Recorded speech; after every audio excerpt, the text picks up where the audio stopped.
আল্লাহ বলেন ওয়াজকুর রাব্বাকা ফি নাফসিক, আল্লাহরে মনে মনে ডাকো। তাদাররুআ ওয়া খীফা, আল্লাহর জিকির করতে আল্লাহ বলেছেন ফি নাফসিক। বুঝতেছেন না অর্থ? ফি নাফসিকা, মনে মনে আল্লাহর জিকিরটা করো। তাদাররুআ ওয়া খীফা, তাদাররুআ মানে বিনয়ের সাথে, with full of humility, submission and humbleness, বিনয়ের সাথে আল্লাহরে ডাকো। ওয়া খীফা, গোপনে গোপনে ডাকো। দুনাল জাহারি মিনাল কওল, চিৎকার চেঁচামেচি করে ডেকো না। কার কথা? আওয়াজ করে জিকির করো না। এই যে আমরা মাহফিলে লা ইলাহা ইল্লাল্লাহর জিকির করে, এটা তালিমান। উদ্দেশ্য কি? তালিমের জন্য আওয়াজ করে জিকির জায়েজ আছে, কিন্তু ব্যক্তিগত জিকিরের যে ইবাদতটা, এটা আস্তে আস্তে হইতে হবে, এটা ভদ্রভাবে হতে হবে, চিল্লাচিল্লি করে নয়। আবার তালিমের জিকির ওইটাও ভদ্রভাবে। ইন্নাল্লাহা জামিল ইউহিব্বুল জামাল, আমার আল্লাহ সুন্দর, আমার আল্লাহর জিকিরের মধ্যেও সৌন্দর্য আছে না নাই? কিন্তু এদেশে জিকিরের ভেতরে লাফালাফি আছে না নাই? বেশি না কম?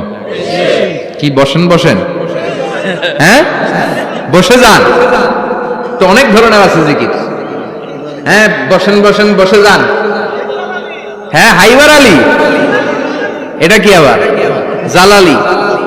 তো এই যে ইন্নাল্লাহা জামিল ইউহিব্বুল জামাল, আমার আল্লাহ সুন্দর, আমার আল্লাহর জিকিরের মধ্যেও সৌন্দর্য আছে না নাই? তালিমের উদ্দেশ্যে সবাই মিলে জিকির করা যায়, কিন্তু চিল্লাফাল্লা করা যাবে না, লাফালাফি করা যাবে না, মাথা ডানে বায়ে ঝোলানো যাবে না, ঠিক কি না? কিন্তু লাফালাফির জিকির আছে না নাই? লাফাইতে লাফাইতে, হ্যাঁ গাছের আগায় বাঁশের আগায়। আবার যিনি জিকির পরিচালনা করে ওনার কান্দে যাইয়া ওঠে, আছে না নাই? বিশ্বনবী সাহাবীদের নিয়ে জিকির করছেন, সাহাবারা লাফাতে লাফাতে খেজুর গাছের আগায়। হাদিসে আছে না এটা? বিশ্বনবী সাহাবাদেরকে নিয়ে জিকির করছেন, লাফাতে লাফাতে আবু বকর বিশ্বনবীর কাঁধের উপরে। না আছে, হাদিসে আছে না? এটা জিকির নয়। কি সুন্দর দেখেন, ইসলাম বোঝা কত সহজ।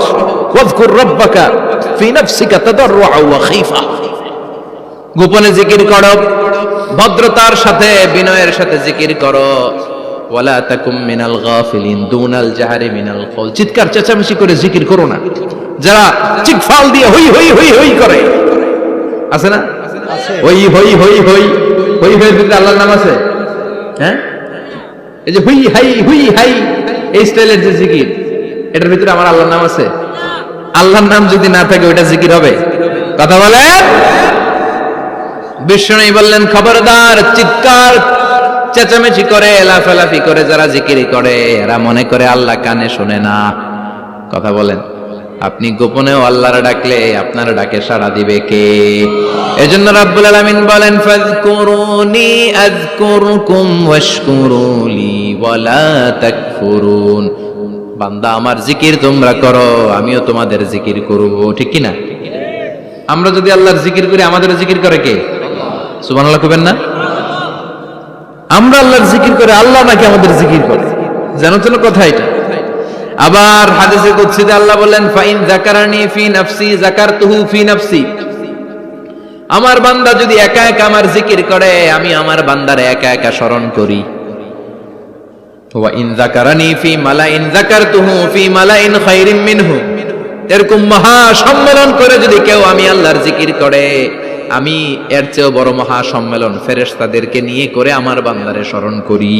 আল্লাহ ওয়া ইন তাকাররাবা ইলাইয়া শিবরান তাকাররাবতু ইলাইহি যিরাআন, আমার বান্দা যদি আমার দিকে এক বিঘত আসতে চায়, আমি আমার বান্দার দিকে এক হাত এগিয়ে যাই।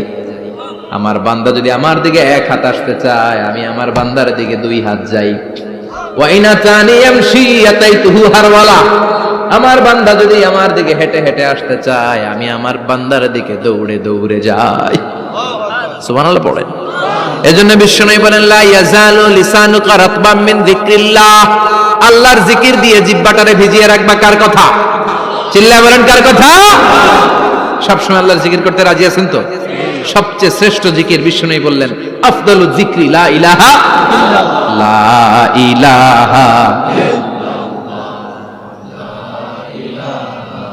লা ইলাহা ইল্লাল্লাহু মুহাম্মাদুর রাসূলুল্লাহ সাল্লাল্লাহু। সবচাইতে শ্রেষ্ঠ জিকির লা ইলাহা, এর চেয়ে শ্রেষ্ঠ জিকির আছে? কথা বলেন। বিশ্বনবী বললেন মান ক্বালা লা ইলাহা ইল্লাল্লাহ সিদকান মিন কলবিহি একনিষ্ঠতার সাথে অন্তর থেকে কেউ যদি জীবনে একবার বলে লা ইলাহা ইল্লাল্লাহ দাখালাল জান্নাহ, তার যদি পাপ থাকে, অন্যায় থাকে, ওই পাপ আর অন্যায়ের শাস্তিগুলার পরে কোনো না কোনো দিন আমার ওই বান্দা জান্নাতে ঢুকবে। একবার যদি খালিসান মিন কলবিহি সে পড়ে লা ইলাহা ইল্লাল্লাহ, তার জন্য জান্নাতকে অবধারিত করে দিয়েছে কে? আবার এটার নাম আল্লাহ দিয়েছে কালিমায়ে, কথা বলেন, দরাবাল্লাহু মাসালান কালিমাতান তাইয়িবাতান কাশাজারাতিন তাইয়িবাতিন আসলুহা সাবিতুন ওয়া ফারউহা ফিস সামা। সুবহানাল্লাহ। পবিত্র বাণী এটা কালিমায়ে তাইয়িবা।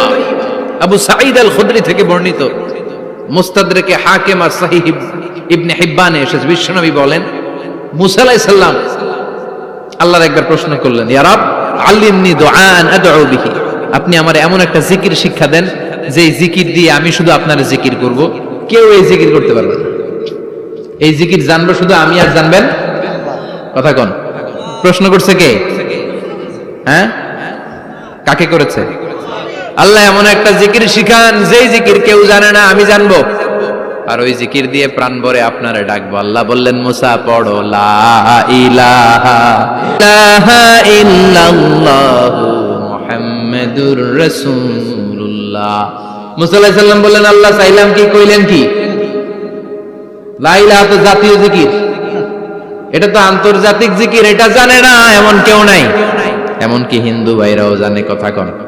আল্লাহ আমি তো চাইছিলাম এক্সক্লুসিভ, আমার জন্য স্পেশাল, এর চেয়ে সুন্দর আর কেউ জানবে না, এত সুন্দর একটা জিকির আপনি দিবেন, এটা আমি ডাকবো আপনারে আর আপনি শুনবেন। আল্লাহ বললেন মুসা এর চেয়ে দামি আমার কাছে নেই। লাউ তাদউ লা ইলাহা ইল্লাল্লাহ ফি কাফা, লা ইলাহা রে যদি মুসা এক পাল্লায় রেখে দাও, ওয়াস সামাওয়াতু সাবউ ওয়াল আরদিন, সাত আকাশ সাত জমিন যদি আরেক পাল্লায় রেখে দাও, লা ইলাহা এক পাল্লায়, সাত আকাশ সাত জমিন আরেক পাল্লায় ওজন যদি দাও, লা রাজাহাত কাফাতু লা ইলাহা ইল্লাল্লাহ, মুসা দেখবা মুহূর্তের মধ্যে লা ইলাহা ইল্লাল্লাহর পাল্লা ভারী হয়ে গেছে। সাত আকাশ সাত জমিন এক পাল্লায়, শুধু লা ইলাহা ইল্লাল্লাহ আরেক পাল্লায়, মুহূর্তে লা ইলাহার পাল্লাটারে ভারী করে দিবে কে? এটা বিপ্লবী বাণী। আমরা এটার ভিক্ষার মধ্যে লাগাইছি। এখন ভিক্ষা করার সময় লা ইলাহা আছে না নাই? একটা টাকা দিয়া যান আমি গরিব ইনসান, আখিরাতে সওয়াব পাইবেন পাহাড় সমান। একটা টাকা দিয়া যান আমি গরিব ইনসান, আছে না নাই? জুমার নামাজের সময় ভিক্ষা করে একটা টাকা দিয়া যান, আর লা ইলাহার জিকির লগে আছে না নাই? এটা আমরা ভিক্ষার জিকির বানাইছি, এটা তো বিপ্লবী বাণী। এই বাণীর পক্ষে যারা, তারা ন্যায় আর সত্যের পক্ষে চিল্লায় বলেন ঠিক কিনা? এই বাণীতে যারা বিশ্বাস করে তারা এক আল্লাহর সামনে মাথা নত করে দেয়, গোটা পৃথিবীর কোন শক্তির সামনে ওই মাথা নত হয় না, ঠিক কিনা? এই লা ইলাহা যারা আমরা মানি, আল্লাহ ছাড়া কারো সামনে মাথা নত করব? কোন শক্তি আমাদের মাথা নত করাতে পারে?